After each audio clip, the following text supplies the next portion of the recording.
Hi everyone, welcome to CUT at the 24/7 channel. और आज हमारे साथ एक काफ़ी स्पेशल स्टूडेंट जो है जुड़ चुकी हैं और उनका नाम है कनिष्का। उन्होंने CUT का एग्ज़ाम दिया था और एक अमेजिंग रिजल्ट वो लेकर आई हैं।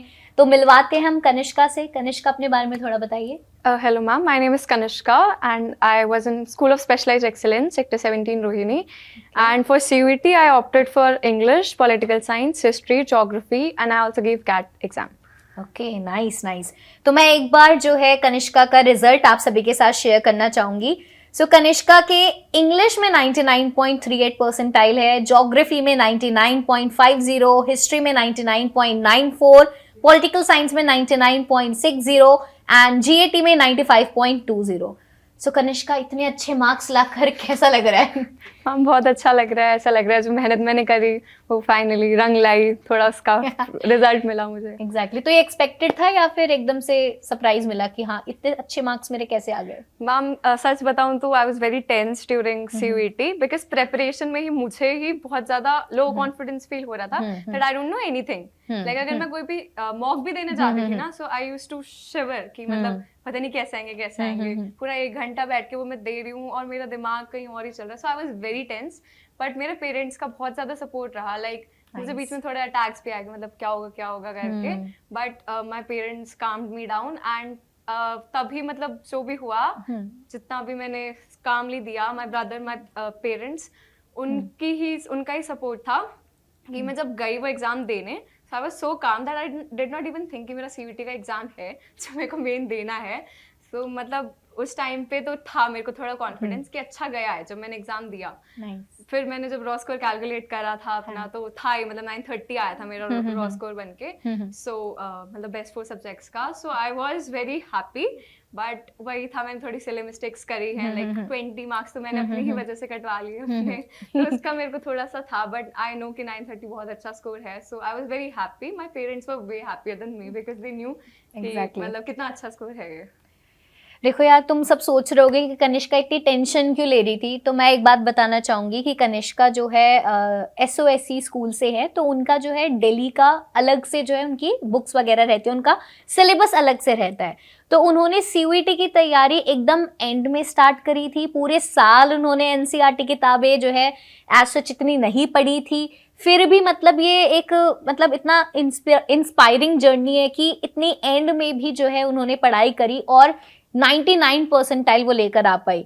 तो अगर मुझे ऐसा लगता है कि कनिष्का अगर स्टार्टिंग से ही सारी चीजें करी होती तो और तो भी फिर वो जो एंजाइटी थी वो नहीं होती है ना। exactly. और ये जो स्कोर है वो 99 और 100 और हो जाता।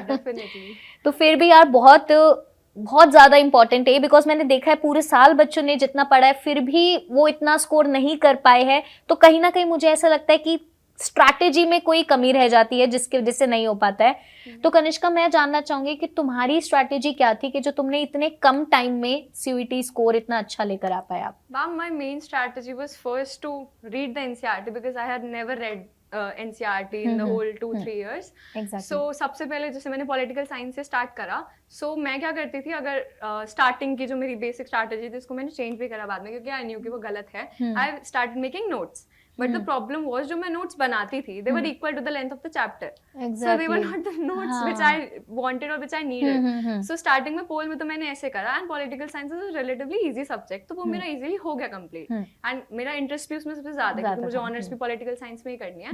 so वो तो हो गया, but फिर जैसे history और geography शुरू करा तो बहुत ज्यादा डेटा हैवी सब्जेक्ट्स थे।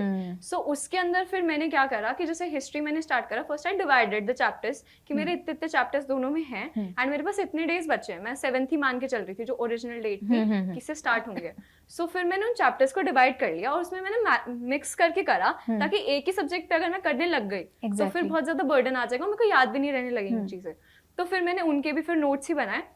बट मैं क्या करती थी, जब मैं कोई चैप्टर मैंने करा, जैसे फॉर एग्जाम्पल फर्स्ट चैप्टर है हिस्ट्री का ब्रिक्स एंड वीड्स, हड़प्पा के ऊपर, सो वो 20-30 पेज का चैप्टर है, तो मान लो 4 आवर्स में भी हुआ अगर मेरा कंप्लीट 4-5 आवर्स में, तो मैंने हिस्ट्री का एक ही चैप्टर रखा था बिकॉज हिस्ट्री बहुत लेंदी थी। तो हिस्ट्री का एक चैप्टर वो मेरा कंप्लीट हुआ, तो मेरे को यूट्यूब पे जो भी वीडियो मिल रही है ना उस चैप्टर के क्वेश्चन से रिलेटेड मैं वो अटेम्प्ट करती थी, और फिर मैं ऑनलाइन भी जाकर के CUET MCQ जो भी आता था मैं उस चैप्टर को तभी साथ में कंप्लीट करती थी, और बुक्स वगैरह भी कोई होती थी तो मैं चैप्टर वाइज ऐसे चलने लगी। और फिर जब मेरे को दिखा कि मेरा एटलीस्ट हाफ सिलेबस या 1/3 सिलेबस कंप्लीट हो गया, तब मैंने मॉक्स देने शुरू करे, क्योंकि मेरे को मोस्टली उसकी नॉलेज थी, थोड़ा बहुत बचा था तो वो मैं स्किप कर देती थी या मैं अटेम्प्ट कर लेती थी देखने के लिए कि मतलब क्या है।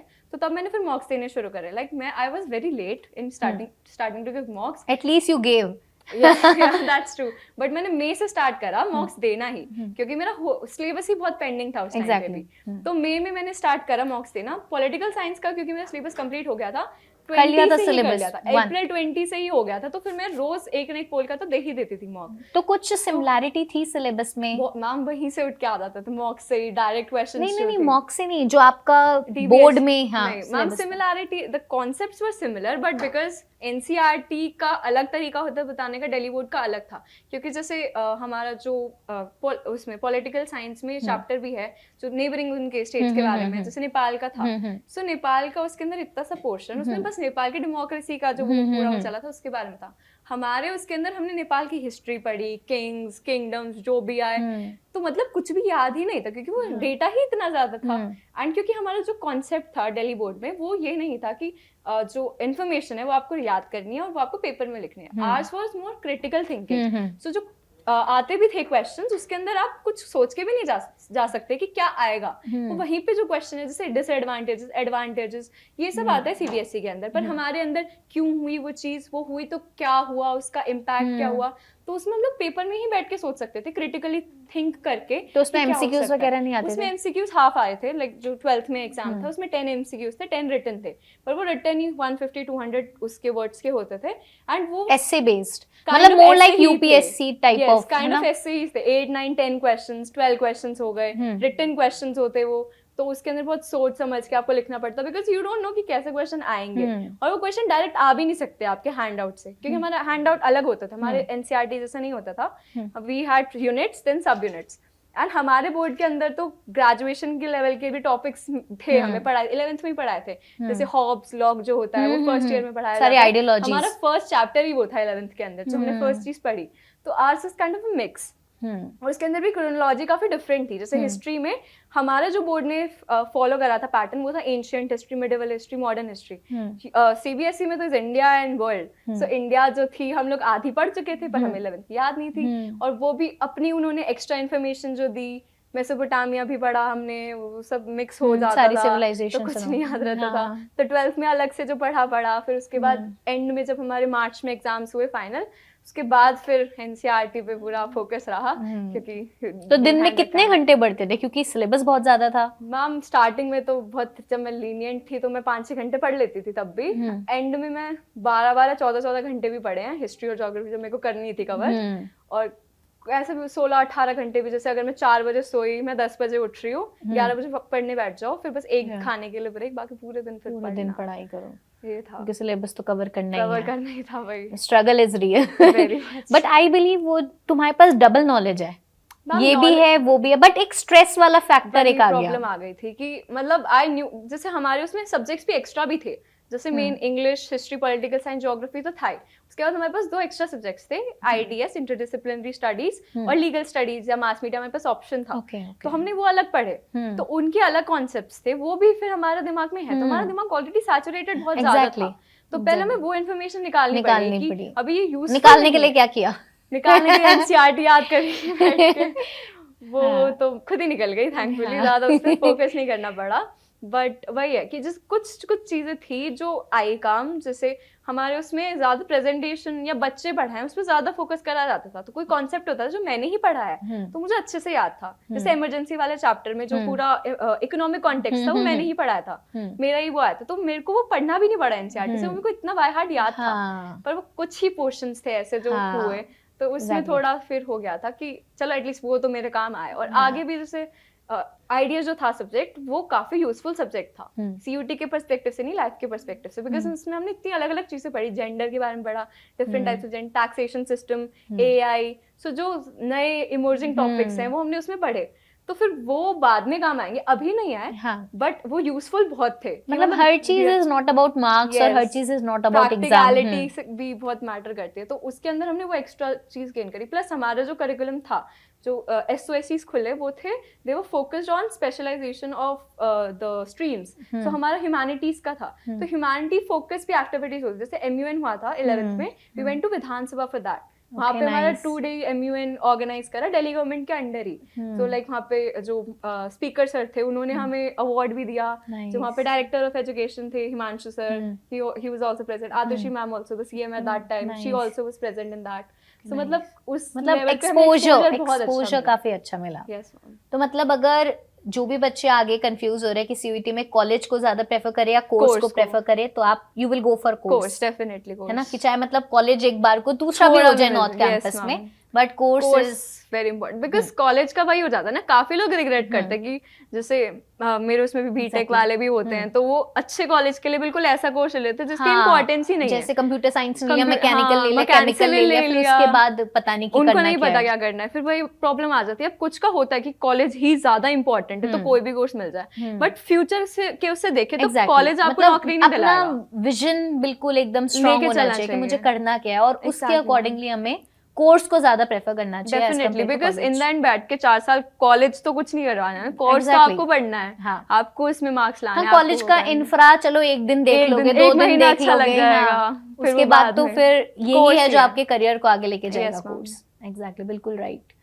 हाँ, तो कनिष्का एक ये बात बताओ कि जब तुम्हें लगता था कि काफी ज्यादा स्ट्रेसफुल चीजें हो रही है, तो तुम क्या करती थी?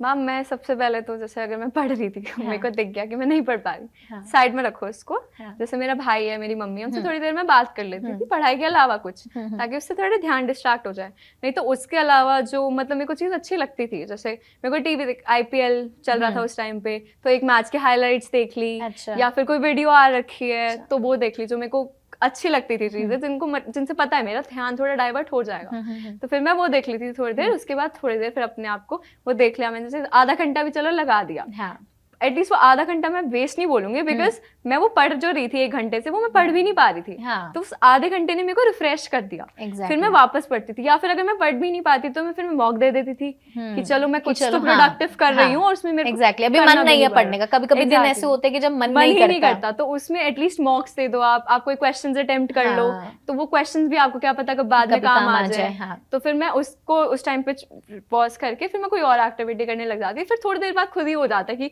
बचा इसलिए बस कर, तो फिर मेरा वापस मन आ जाता था उस पे, फिर मैं कंटिन्यू कर लेती थी। तो डिस्ट्रैक्शन होती थी? बहुत होती थी मैम, डिस्ट्रैक्शन तो इतनी हुई थी, जैसे दोस्त का अगर मैसेज आ गया तो सोचो तो 5 मिनट आधा घंटा चला गया या कॉल आ गया, तो बहुत मुश्किल होता था कि चलो रोको इसको, अपने आप को देखना है कि अभी 1 महीने में पेपर है, 1 महीने तो, और मेरे पास तो टाइम भी वैसे भी कम है, सिलेबस इतना है, तो उससे फिर मैंने अपने आप को थोड़ा, भाई पॉलिटिकल साइंस जब मैंने करा, मैंने 20 days लगा दिए सिर्फ पॉलिटिकल साइंस करने में, सबसे सिंपल था, तो लोग तो पूरा साल लगा रहे थे बच्चे, वो अलग चीज थी, बट मेरे को तो 3 सब्जेक्ट्स कर रहे थे ना विद इंग्लिश इन 30 days, तो 20 जो मैंने पॉलिटिकल साइंस में लगा दी, उसी वजह से, क्योंकि मैं डिस्ट्रैक्टेड इतनी थी उस टाइम पे, मेरा फोकस ही नहीं था कि मतलब मेरे को करना है, 4-5 घंटे 6 घंटे पढ़ रही हूँ, 8 घंटे मैं यूट्यूब चला रही हूँ, तो उसमें मेरा टाइम जो वेस्ट हुआ, फिर मेरे को थोड़ा समझ आया कि नहीं, मेन गोल अभी करना है अचीव, थोड़ा कम करो। फिर मैंने जैसे नोटिफिकेशंस ऑफ कर दी, डिलीट कर दिया थोड़े टाइम के लिए यूट्यूब, जैसे कुछ देखना है तो लैपटॉप पे चला लो,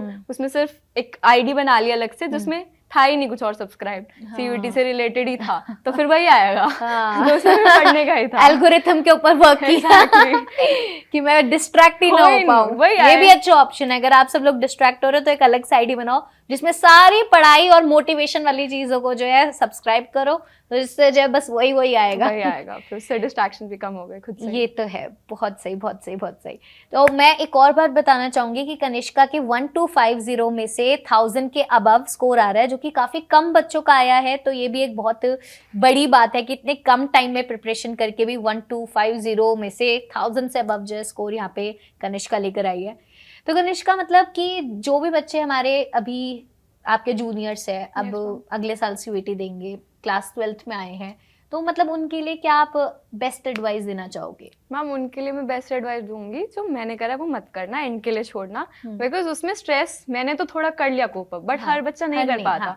तो अगर छोटा छोटा करके करे ना, बिकॉज लगता है कि सीयूटी है सीयूटी, तो स्टार्टिंग से किया क्यों नहीं था? मैम एक तो आलस तो था ही ऑब्वियसली, उसके बाद मैं एक्टिविटीज भी काफी अलग अलग में इन्वॉल्व थी, जैसे एमयूएंस कर रहे मैंने 2-3 तो कर ही लिया, तो उसमें जैसे 4-5 दिन लग जाते हैं एक ही उसको करने। जैसे मैंने सीयूटी के बीच में भी एक एमयूएन करा था। अच्छा, अप्रैल में ही करा था, मतलब मैंने जब मैं प्रिपरेशन कर रही थी तो उसमें भी करा था। तो ऐसे, और उसके अलावा फिर ये भी मेरे को तो मेरा तो यही वो था कि सिंपल सा सिलेबस है, ये 6 बुक है, ये क्या पढ़नी है, कितना टाइम लगेगा इसमें।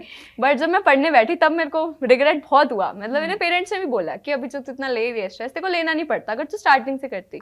उसके बाद हमें बोला भी गया था कि साथ साथ में करवा देंगे दोनों उसका, एनसीईआरटी भी और डीबीएससी का भी, पर फिर नहीं हुआ। तो हमें लगा होगा फिर हमने खुद से भी फिर मेहनत नहीं करी। मैम डीबीएससी का एक ड्रॉबैक भी ये था, थोड़े हम लोग बन गए थे कि हम कम पढ़ने वाली हमारी आदत हो गई थी, क्योंकि हमें याद करने की जरूरत नहीं होती थी, हमें समझ के करना था। समझना इतना इजी है, मतलब याद करने से बहुत इजी होता है, समझ के करना चीजें। तो उसकी आदत बन रखी थी, तो फिर वही था कि अब एनसीईआरटी पढ़नी, याद करनी है, तो उसका वो नहीं करा, मन नहीं लगा। तो मैं उनको तो यही बोलूंगी कि डेफिनेटली अगर 11th से कर सकते हो तो वेल एंड गुड, बहुत इजी लगेगा फिर तो। 12th से कर सकते हो तो भी बहुत सिंपल लगेगा मेरे कंपैरिजन में तो कि 12th की स्टार्टिंग से। फिर ना हर एक बच्चे की स्पीड भी होती है, मुझे ऐसा लगता है कि यू वर केपेबल इनफ कि वो 1 मंथ में तुमने पूरा कर लिया है ना, वरना क्योंकि हर एक बच्चे का स्पीड अलग है, हर एक बच्चे को समझने का अलग है। यस मैम, किसी का बेस ही स्ट्रांग नहीं है उस बच्चे का, समझ ही नहीं आएगा उसे, वो पढ़ के कुछ ही समझ नहीं आएगा। वो एनसीईआरटी, और मतलब वो एनसीईआरटी रीड करेगा, उसको लगेगा कि मैं क्या ही रीड कर रहा हूँ, कॉन्सेप्ट ही समझ नहीं आ रहा, तो फायदा नहीं होता। वही बात है ना मैम, जैसे सीबीएसई भी, मतलब लाखों होते हैं सीबीएसई में तो एनरोल्ड, हम तो डीबीएसई वाले थे, हमने फिर भी एनसीईआरटी को कवर कर लिया। वही बात है कि अब हर का अपना अलग वो है कि कितना जल्दी ग्रास्प कर लेते हैं। मेरे को कॉन्सेप्ट्स थे क्लियर, डीबीएससी के भी कॉन्सेप्ट्स थे, मैं बस चीजें याद नहीं रखती थी, तो उसकी मैंने आदत डाल ली फिर कि अब मेरे को जरूरत उस चीज की है, तो वो डल गया। तो इसलिए मैं जिसको भी एडवाइस दूंगी कि अगर आप 12th की स्टार्टिंग से भी करोगे ना, थोड़ा थोड़ा टाइम दे दो, 2-3 घंटे भी डेली, भाई 2-3 घंटे भी डेली दे दो, तो फिर स्ट्रेस तो बिल्कुल भी नहीं आएगा। उसके बाद कॉन्फिडेंस खुद में ही आ जाएगा कि मैंने कर तो लिया, मैंने 3 बार कर ली, इतने में तो 3 बार हो जाएगी। जब 1 महीने में 1 बार हो गया पूरा सिलेबस, तो 12 महीने में तो मैम 2-3 बार 10 बार भी हो जाएगा, तो उसमें फिर स्ट्रेस भी नहीं आएगा इतना, और उसमें ना फिर कॉन्फिडेंस बहुत ज्यादा अच्छा हो जाता है।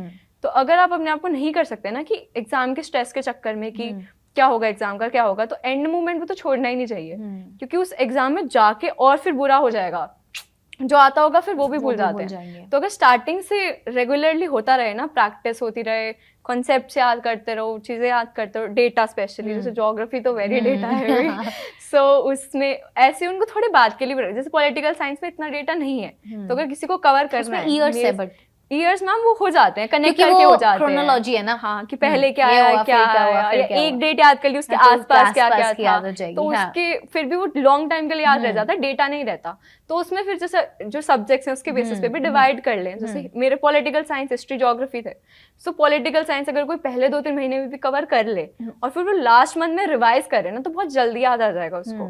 हिस्ट्री फिर बीच में रख लो, और ज्योग्राफी सबसे रिसेंट करना, ताकि रिसेंट डेटा याद आ जाए। तो फिर वो अगर ऐसे अपने उसको डिवाइड कर ले, और इंग्लिश तो पूरे साल इंग्लिश तो 4 साल कर लो, 4 साल जब बोर हो रहे हो तो थोड़ी इंग्लिश पढ़ ली, जब लग रहा है कि कुछ आसान सा पढ़ना है तो इंग्लिश पढ़ ली। एग्जैक्टली मैम, इंग्लिश पढ़ ली, क्वेश्चंस अटेम्प्ट कर लिए, बिकॉज इंग्लिश के तो किसी भी एग्जाम में देख लो आप, कॉम्पिटिटिव एग्जाम में सेम क्वेश्चन आते हैं, कोई सा भी एग्जाम ले लो, सिमिलर वो पैटर्न है। तो उसका भी नहीं कि सीयूईटी के ही क्वेश्चन करने, कोई भी क्वेश्चन कर लो, उसमें खुद ही हो जाए, क्योंकि इंग्लिश की प्रिपरेशन 1 महीने में हो ही नहीं सकती। वही मैंने गलती करी, सबसे लो स्कोर मेरा जो मेन 4 सब्जेक्ट में वो इंग्लिश में ही रहा, क्योंकि मैंने 1 महीने में जब मैंने डोमेन्स की करी तो इंग्लिश को मैं टाइम भी नहीं दे पाई, प्लस इंग्लिश 1 महीने में करने का सब्जेक्ट भी नहीं है। इंग्लिश आपकी स्ट्रांग है तो भी आपको मेहनत करनी पड़ेगी उसको टॉप तक लाने के लिए, क्योंकि इतने बच्चे हैं, आपको नहीं पता आपकी अपने स्कूल में स्ट्रांग होगी, उनके सामने थोड़ी होगी, लेकिन तो भाई कंपटीशन बहुत ज्यादा है, पर उसको लेके चलो ही मत कि कंपटीशन है, बस ये लेके चलो ये एग्जाम है, इसमें से 250 में से स्कोर आएगा, मेरे को अच्छा लेके आना है। मैम अड्डा 24/7 एक तो जो मेन चीज जो सबके लिए एक्सेसिबल है, जो यूट्यूब की जो स्ट्रीम्स होती थी वो वेरी इंपॉर्टेंट, मैंने मोस्टली सारी ही अटेंड करी है, वो जब मेरे पास बैचेस थे तब भी, बिकॉज उसके अंदर जो वो होते थे प्रिपरेशंस जो होती थी, जो मॉक टेस्ट सीरीज आई थी वाज सो गुड, मतलब क्वेश्चंस भी क्वालिटी क्वेश्चंस होते थे कि ऐसे नहीं है कहीं से भी कुछ भी उठा के, एनसीईआरटी बेस्ड। और उसके अलावा फिर जैसे इंग्लिश की जो होती थी क्लासेस बहुत इंपॉर्टेंट थी।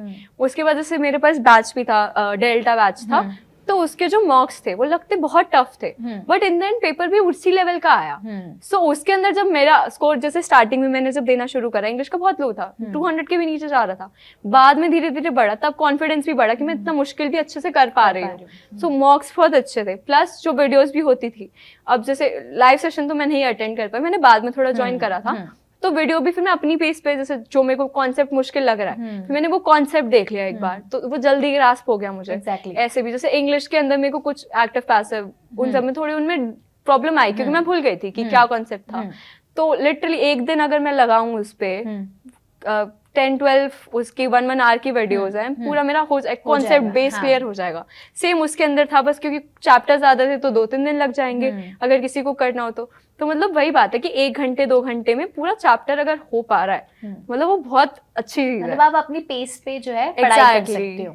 जो ये मतलब मेन आई थिंक ऑनलाइन का सबसे खास बात ही ये होती है कि आप अपने पेस पे अपने टाइम पे जो है आप पढ़ाई कर सकते हो। आपको कहीं जाना नहीं है, आपके सामने बस आपका मोबाइल है, आप जब चाहो 2x की स्पीड पर 3x की स्पीड पर जो है पढ़ाई कर सकते हो। Thank you so much Kanishka यार, बहुत अच्छा लग रहा है। सो यार कनिष्का की जर्नी बहुत ज़्यादा इंस्पायरिंग है। मैं सभी बच्चों को बोलूँगी कि प्लीज़ जितनी भी सारी चीज़ें यहाँ पे कनिष्का ने मेंशन करी है, consistency, hard work, stress free type से रहना, तो ये सारी चीज़ों को आप फॉलो करो।